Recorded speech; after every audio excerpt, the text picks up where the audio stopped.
नमस्कार दोस्तों, मेरा नाम आकाश मौर्य।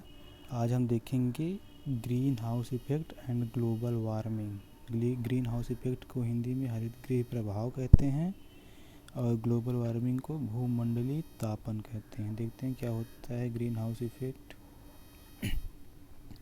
ग्रीन हाउस शीशे का घर होता है। इस घर में बेमौसम की सब्जियां और फल उगाए जाते हैं। इस घर में दिन के समय सौर विकिरण आसानी से प्रवेश कर जाता है क्योंकि यह छोटी तरंगदैर्घ्य का होता है। कमरे की फर्श इसका अवशोषण करके पार्थिव विकिरण के रूप में उत्सर्जित करते हैं। बड़ी तरंगदैर्घ्य होने के कारण यह पार्थिव विकिरण घर से बाहर नहीं निकल पाता है, इसलिए घर में एक सामान्य ताप बना रहता है। इसी को ग्रीन हाउस प्रभाव कहते हैं। ग्रीन देखिए, एक कांच का घर रहता है, दिन के समय सौर विकिरण अंदर आता है, फिर जो ये दीवारें होती हैं पार्थिव विकिरण छोड़ती हैं, फिर ये बाहर नहीं जा पाता, जिससे कमरे का सामान्य ताप बना रहता है। हमारा वायुमंडल भी ग्रीन हाउस इफ़ेक्ट से ही गर्म होता है। वायुमंडल में कार्बन डाइऑक्साइड, मीथेन, नाइट्रोजन के ऑक्साइड, क्लोरोफ्लोरोकार्बन, जलवाष्प जैसी ऊष्मा अवशोषी गैसें होती हैं। इन गैसों को ग्रीन हाउस गैस कहते हैं। ये गैसें पृथ्वी द्वारा उत्सर्जित किए गए पार्थिव विकिरण का अवशोषण कर लेती है। इससे वायुमंडल गर्म हो जाता है, जिससे पृथ्वी पर एक सामान्य ताप बना रहता है। ये था ग्लोबल वार्मिंग। अब देखते हैं ग्लोबल वार्मिंग।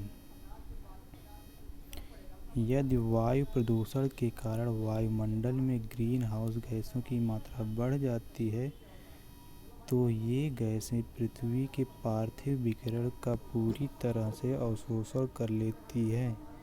अतः वायुमंडल बहुत अधिक गर्म हो जाता है। वायुमंडल के गर्म होने से पृथ्वी गर्म हो जाती है। इसी को ग्लोबल वार्मिंग कहा जाता है। ग्लोबल वार्मिंग से क्या क्या होता है ये देखते हैं।